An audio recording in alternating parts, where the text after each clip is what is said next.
this time I've got a proper headset on and I've got a brand new guest with me is Alexander. Hey Alexander, how are you doing?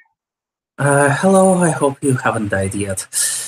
I'm doing great. What about you? Yeah, good, thank you. How's today been? Drunk and otherwise great. Yeah.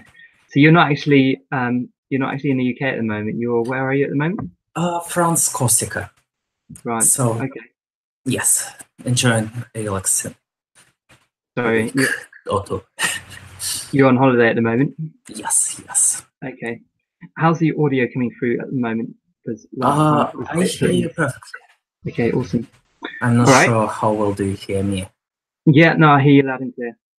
Okay, so let's go straight in. So you're in the Liberalist community as posted up when I sent a message around saying that I wanted to speak to some people, have some conversations and find out a bit more about why people are in this group and, give us some publicity at the same time, hopefully. So what is it that drew you to liberalism? What is your journey? Well, I probably started I came to it via a slightly different route. And that is going from a more right-wing views to say. So I'm not native to. Is that to say you previously associated with conservatives and considered yourself to be a conservative? I wasn't associated with anyone. Okay. But I am an immigrant, which is probably obvious by my accent, and I immigrated from a very fun country, that is Russia, which means that our communists are slightly more right-wing than the Conservative Party right now. Oh, wow. Yes, at least fiscally. And that's the only brand of communism which promises to help small and medium businesses, as far as I'm aware, and reduce taxes. So okay, so things happen. When you say the right-wing party are far more right-wing than conservatives, are you talking mainly economically or socially mainly, as well? Both. Yes. What does that look like? Can you give me an example of some of the policies that you have, or that they have rather? Well, they have rather. Their policies is, abolish taxes, at least for the low-income earners, reduce the... I'm talking about Communist Party right now. Okay, reduce the regulations. Sorry, I was asking about the right-wing ones, further right. Yes, well, right-wing ones, we have a pure nationalist party running, so... Wow, okay. But they are fun because... they advocate for some crazy insane shit, like an empire from Gibraltar to the end of Asia. Oh, wow. Then we have Liberal Democrats, which promise to become a monarchist party, which, yeah. Russian politics is a weird and wonderful place indeed. Okay, and this is what you were brought up with, and this is what you were kind of used to. Yes, sort of. But then... I say I was brought up sort of mildly conservative, and obviously different. Much less so than the far right party that were in Russia. Much more acceptable. Yes, we had their attitude towards nationalities is different.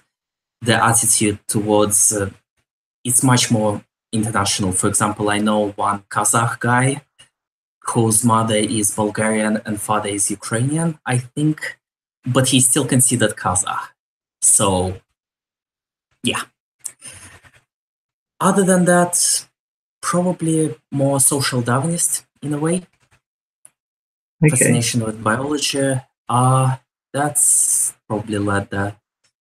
But no, a lot more left wing as I came into contact with. And yeah, one important thing is what brought me very much is the hatred for social justice. Well, not so much hatred. Who's that, the communist side? No. Communists are not social justice. It's important difference, which you understand once you deal with actual communists. The thing is, they also came to Russia, but they came not when the stuff was nice and when everything went fine, but in the time when people were not sure whether they are going to keep their job for the next month or whether they are going to be paid for the next month. And you stop caring about overseas privilege whenever you're not sure whether you will be able to eat.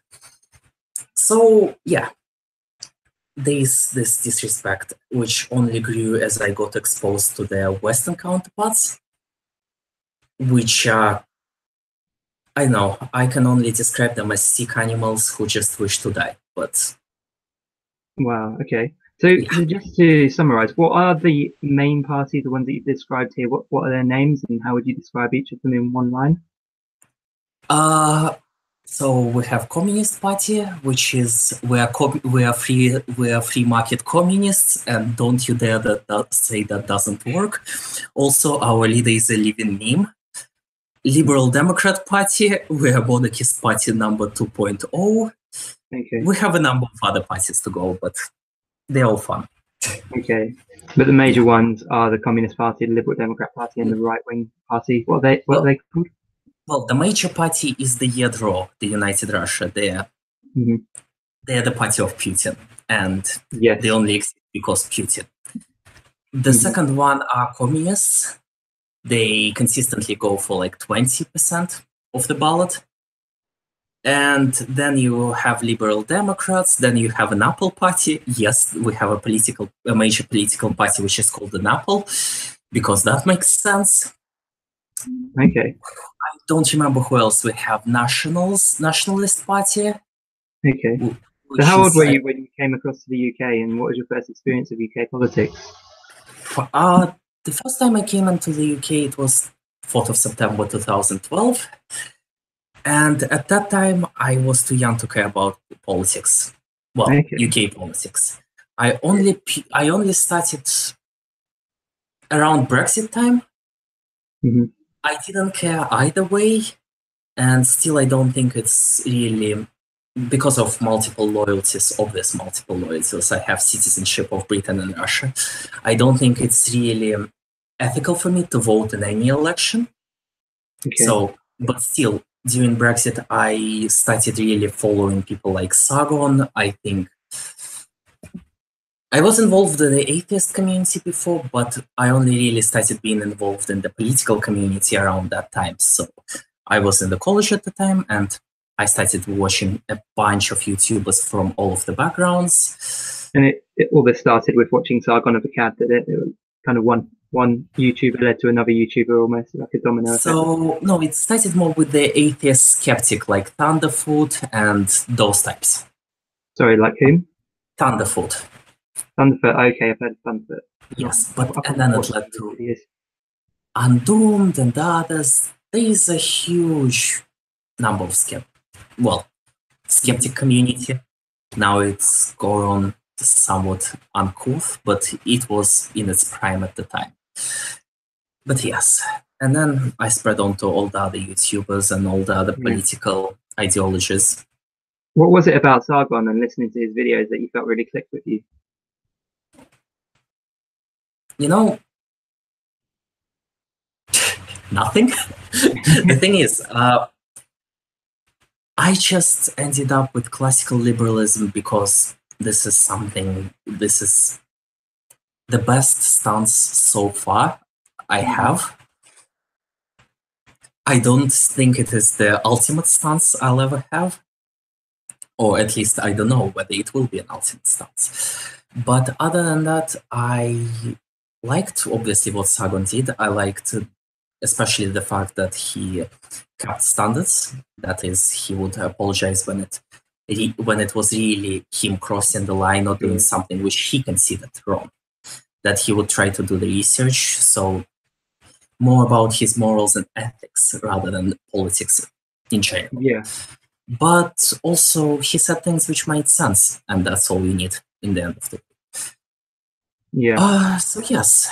Other than that, I watched everyone, so alt-right, Marxists, a bit of social justice, but I don't like cringe compilations. Yeah.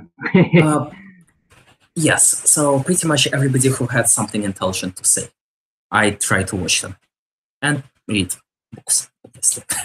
Okay, and you say you kind of found yourself in a place where you call yourself liberal or liberalist. I don't know what exact phrase you'd use, but the certainly liberal is the root of the word liberalist, and that's something that means something different to pretty much every person you speak to. How would you explain the word liberalist, not to liberalist group, obviously, because we know, but to somebody who maybe has the wrong idea about what liberal might mean, and probably imagine somebody with pink hair and shouting about the patriarchy or whatever? How would you describe liberalist to them? Oh God. I would say that we definitely picked the wrong word grammatically, because liberalist is very close to what the Russians use for libfag, which is liberast. So really? it was a great choice of term. But so that's like a slur. It's like saying libtard yes, or something yes, like that. yes. Yeah. Okay. But I think that the word liberal has been sort of ruined as of late. So I prefer to use classical liberal, because then people actually bother to investigate.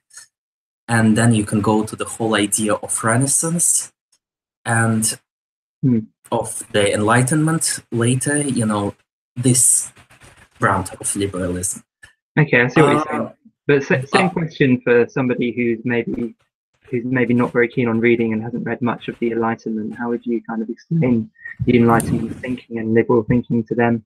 I would explain to it is that it's the closest thing you can get to freedom without putting yourself at risk constantly. Okay. Because obviously, the more freedom you have, the more risk you have to take, because night is dark and full of horrors. And if you're free, you have to deal with those essentially on your own. Liberalism is the closest you can get to actual freedom, absolute actual freedom, without exposing yourself to all of the dangers that are out there in the world, and without battling with the world every single day.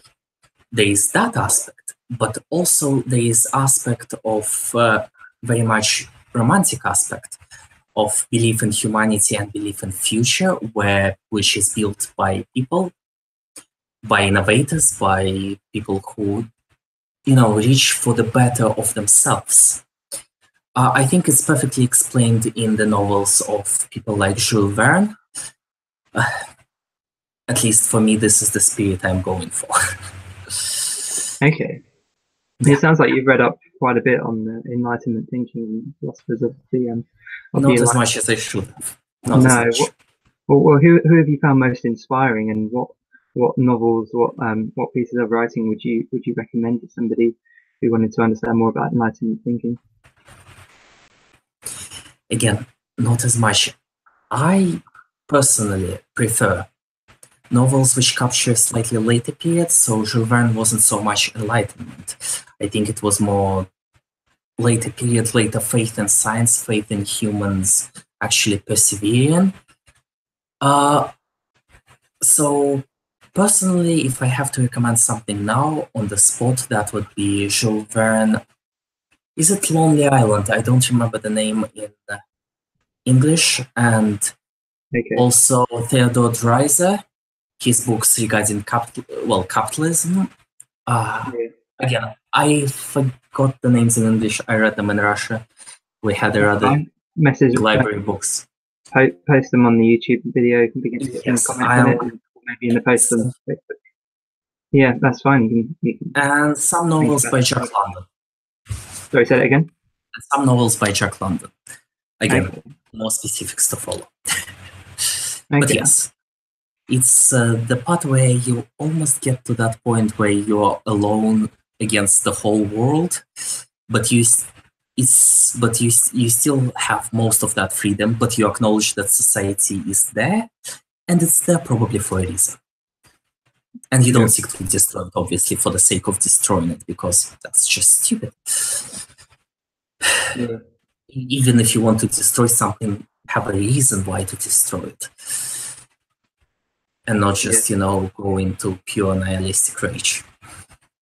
Right. I see. You mentioned you looked at other philosophies as well. You looked into Marxism, and I think you mentioned quite a few about 5 minutes ago or so. What were there any that did kind of draw you in a little bit and make you think, oh, maybe I'm a Marxist, maybe I'm a communist, or whatever? Were there any that you felt resonance with at all? I have a rather huge resonance with the communism, and I would say that most people who come from post-communist countries have a lot of resonance with it.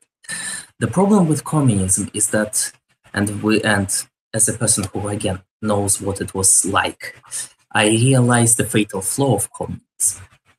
And even though certain parts of it are really appealing, I mean, I still admire the scientific culture which was in the Soviet Union.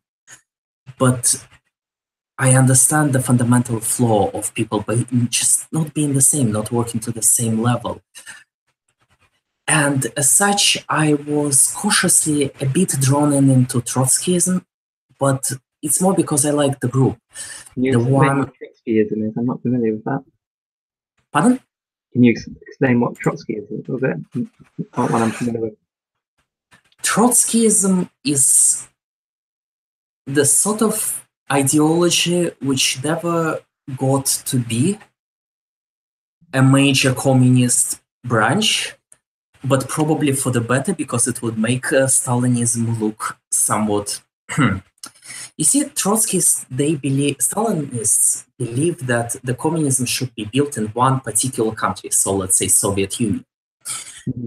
Trotskyists believe that until you achieve world communism, one should not stop. So the fight should continue. And if they gain dominance in one country, they would probably try to continue fighting to expand it to other countries, which meant that if Trotskyists won in Russia and not Stalinists, probably the next world war would be just communism trying to spread itself over the world via violent means. So yes, Trotsky, but other than that, on the other hand, they're slightly better as the branch of communism because they're not so much state-oriented, they are more libertarian. The thing about the group I joined, which happened to be Trotskyist, as most Marxists and socialists currently are, is that they had high moral standards. And they were not afraid of debate. I think they were the ones who launched socialism versus capitalism debate at my university, where they actually invited a proper panel from our conservative association. And they are not completely far out there, so they don't support ISIS just because it happens to be opposed to the US, you see? So this is why I like them, and I still participate with them because they have actual debates in their sessions, but I never got really drawn in. Okay. On the other side, we have nationalism, which is obviously, I also feel a certain draw, probably a bit more than average liberalist does, because liberals still have quite a bit of nationalism that is in opposing mass migration, replacement level migration, and keeping the nation state, which obviously is, I'm definitely for it, because again, as experience and looking at history has told me, if somebody else is making decision for your country, most likely just, they don't even have to be evil. Just by following their own interest, they will fuck up your country. So if it is your country, you have to ensure that the people making decision are your people you can actually trust, and not some people, let's say in Brussels or in Washington, if you don't happen to live in the US. So yes, it's very much national sovereignty and civic nationalism for me. Okay. But I don't think it conflicts with liberalist principles, honestly. Right. If you think about it. Okay. Because civic nationalism argues for unity of culture, well, sort of culture and values unity. And in that point of view, yes, I believe in it, because I think, let's say in the UK, the culture should be broadly, well, it should be a British culture with notable subcultures, let's say in the way as Italians are a notable subculture in the US, or Irish, or Puerto Ricans, or others. Subcultures have and should exist. But the overall culture should be the same, because multicultural societies are just going to, well, they are going to follow a somewhat violent and tumultuous route to become a unicultural society, and that's all. I don't understand why people go for it. You don't feel that cultures can be mixed and be harmonious? You see, the cultures which are mixed, they will. It's if you mix two different paints. If you mix red and blue, you will not get a mixture of red and blue, unless you really spend a lot of chemistry trying to make it like that. You'll most likely just get purple. Same with cultures. You mix, let's say, broadly Slavic culture, broadly Germanic culture. You don't get two Slavic and Germanic in one area. You get Polish people. Because that's how Poland came about. It was on the mixture between Slavic tribes and Germanic tribes. And so Polish language has a lot of, for example, similarities between the two. So you will get one culture in the end, inevitably. Or if the group doesn't mix in for some reason, and that is, hello? Yeah, go on. So, for example, as it happens with Jews, right? They don't mix in. And just look how many troubles it led to. The reason why Jews were persecuted so much is that they always kept as a distinct culture, and that always set other people's off.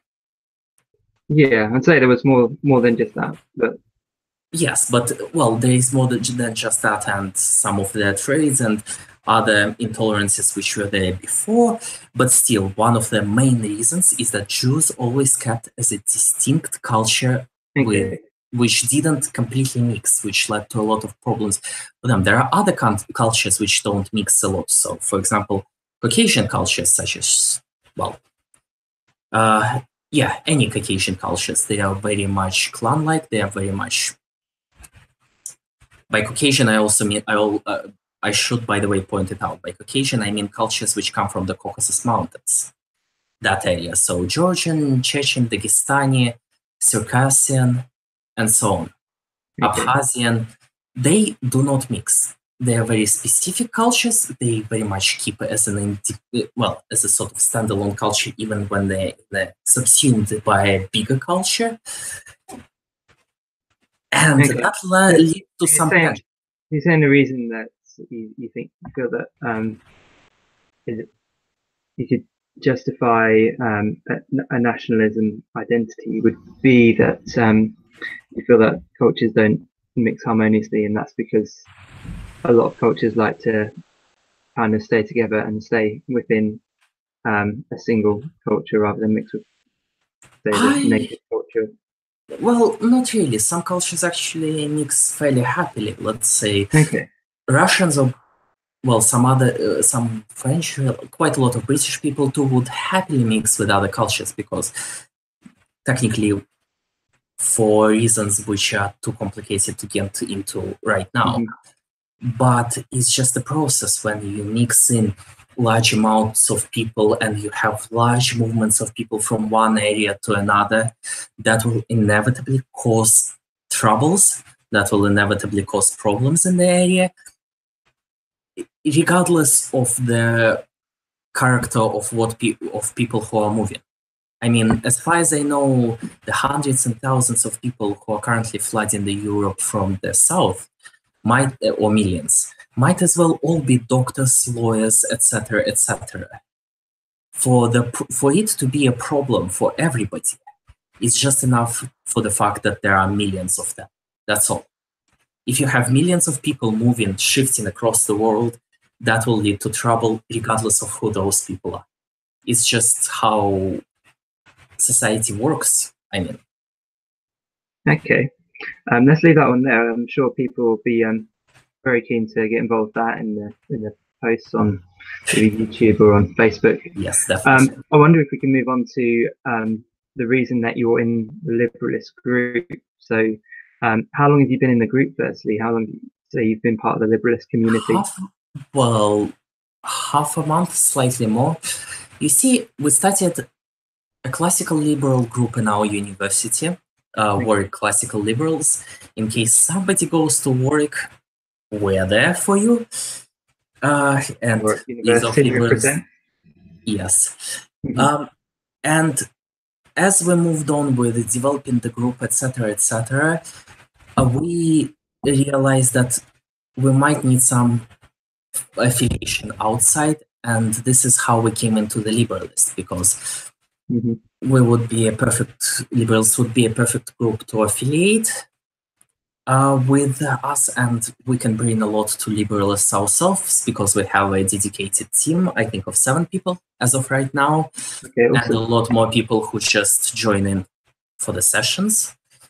And yes, so as I was the one who was sort of negotiating the transition and affiliation of the group with the Liberalists, I obviously joined in quite a lot and participated quite a lot. So this is something that you're quite passionate about. You really want to see the liberalism group, the classical liberals at your university becoming bigger and getting more numbers, and so that's why you wanted to affiliate with the Liberalists.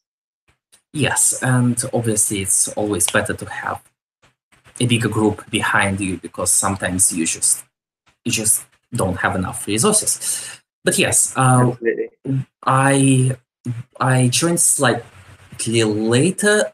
I wasn't there exactly at the founding of the group, but I joined in straight after the founding, and participated a lot, and we're currently setting everything up, and we're looking forward to campaigning and getting the first proper year of the group going by this October, when the university starts. Yeah, and you've got freshers fair and stuff, and you're looking to yes. You can look forward to the pictures from the event. We are going to be posting them. So yes, we got problems from the SU, who screwed us over quite badly, because when we applied for us to be recognized as an official group at the university, we wrote specifically that we're a non-identitarian group, and we're obviously liberal. So, but just a second. Yeah.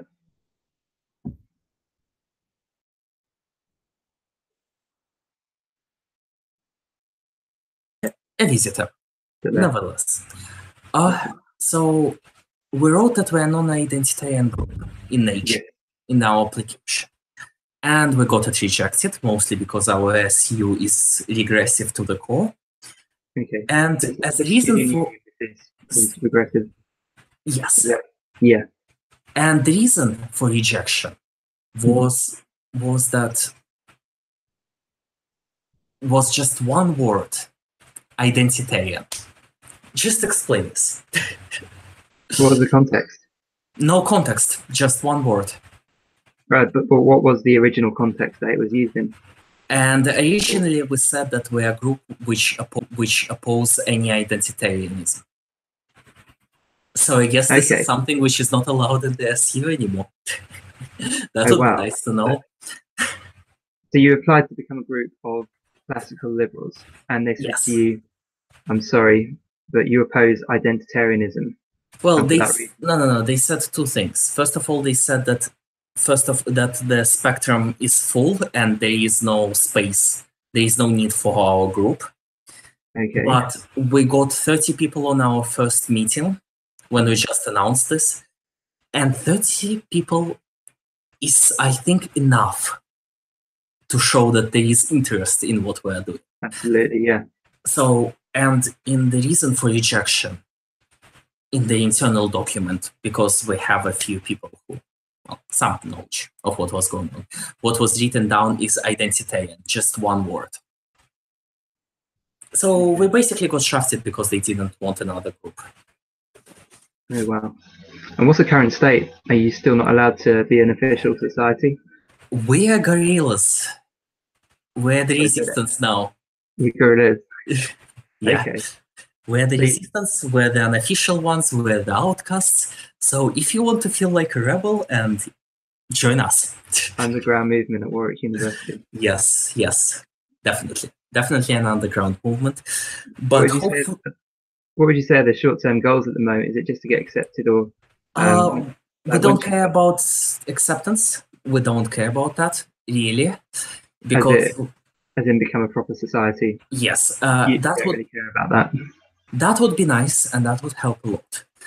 But acceptance isn't really a goal because we can rely on other organizations. And again, us being shafted and having no help from SU was a major reason why we decided to affiliate with Liberalists, because that gives us an alternative. So yes, we decided we don't care about acceptance. No. What we want is to grow our numbers, to consolidate our forces, and probably if we grow and we're able to actually do activism, to form a group at work, then at some point they might not be able to ignore us anymore. Yeah. A bit of the Alinsky's tactics, probably. Yeah. So maybe one goal eventually would be once you get enough people power, they can no longer ignore you. Yes, we might as well hammer it out of them. Yeah. Yes. Okay. But we do want to. Currently, is to just grow and establish a proper group going, proper succession of people, because currently it's just, well, the founding members, which are in the exec. We want to establish a proper going group with all of the paperwork, all of the everything, a functional group which will hopefully survive more than a couple of years and won't die off as the libertarian society.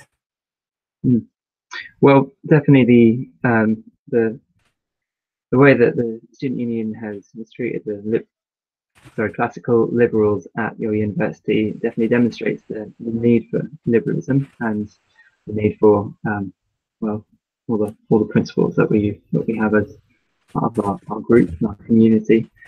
Are there any other ways in the culture that you've seen a real lack of liberal principles that has resulted in something similar to your group getting rejected from having status in the student union body? I think speech is the biggest thing for me. What's that? Sorry? Like, speech, the freedom of speech. Yeah. I have to say that unfortunately it's quite lacking on the level of ordinary people in Britain. Let's say compared to Russia, I would feel much more comfortable saying or expressing online or offline edgy opinions, or something which is something which is fringe by any standards, by Russian, it doesn't matter. On the same cultural fringe for Russia or for Britain, I would be much more, I would feel much less danger doing it in Russia, right? Because in Britain, the laws which are there, they're actually enforced, such as Section 127 of the Communications Act, such as all the other ones. In Russia, I have to admit, the laws are still there, but they are quite laxly enforced. So that ends up with a much higher freedom of speech. And for me, it's an important issue because I'd like to say things and I'd like to play the devil's advocate from time to time, because to explore completely fringe opinions, because you never know what you find. Because even if you spend a couple of hours and you've gone through the whole ideology just to find one useful grain which you can add to your own, that is still worth it for me. Because one grain of gold is worth thousands of grains of sand you have to sift through to get it, right? Yeah, absolutely. So do you feel there have been times that you've had to rein back on things that you would have liked to otherwise said because you're fearful of consequences? Always. Yeah. Well, like daily, that sort of level? I don't. Are there things you want to say now that you're concerned about saying on YouTube and live stream? Not really. We haven't touched any particularly touchy themes. I think if we went more into this, we haven't touched anything. But I think jokes, definitely, because a lot of the jokes are edgy, so to say. A lot of people I found don't get jokes, which would be culturally appropriate in every single other European culture. So that particular one, I tested it with Greeks, I tested it with Turks, a couple of other cultures. well, not Western Europeans, but I'm surprised they got a backlash. So yes, oh, and also, as you can see, you might look it up. It was this spring. A couple of students in our university in the private chat posted a number of edgy jokes, and it was found out. And it was the whole shit show afterwards. A lot of protests, a lot of things. People equating 11 students saying edgy jokes in the private chat with Rotherham. Yes. What way were they edgy? It was like something like, yeah, you should rape all of the girls in your flat, or something like, you know, just as a revenge rape to everyone. What they said was sexist and that. basically. Or one particular joke which said, I think it was, you know, the sort of distorted autocorrect meme, which said, I think it went something like, "Son, can you help me rape the sleeves?"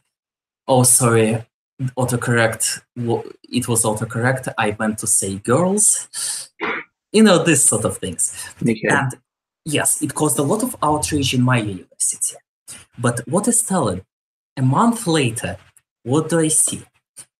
I know a girl from Moscow, which is 17, I think.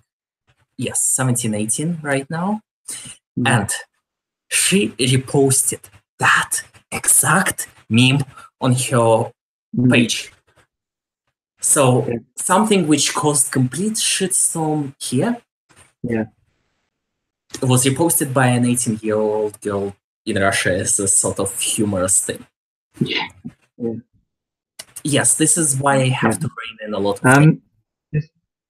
Just before we end, so when we first joined the Liberalist group, we had to mention what we thought liberalism to be and the 3 areas in our society that we felt were at greatest risk and in need of liberalism. Sounds like maybe one of those is free speech for you, but what do you say are the 3 areas that you're most currently concerned about in Britain today? Free speech? I don't know exactly how much we have stuff like affirmative action, but I am concerned about that and pushing people for the sake of minorities. Achilles doesn't have to be black. If you want to do something with black actors in that area, do Princess of, what was it, Mali? So yes, pushing minority people into roles where they don't really belong just for the sake of having diversity. Yeah, forced diversity. That's 2. The third one, that would be difficult right now.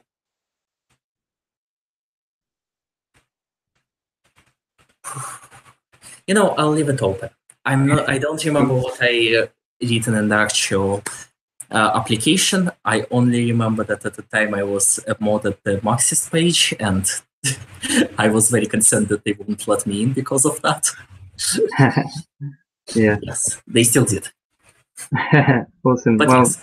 It's great to have you as part of the community, and it's great to have you on the chat tonight. Thank you very much. Thank you so much for joining us.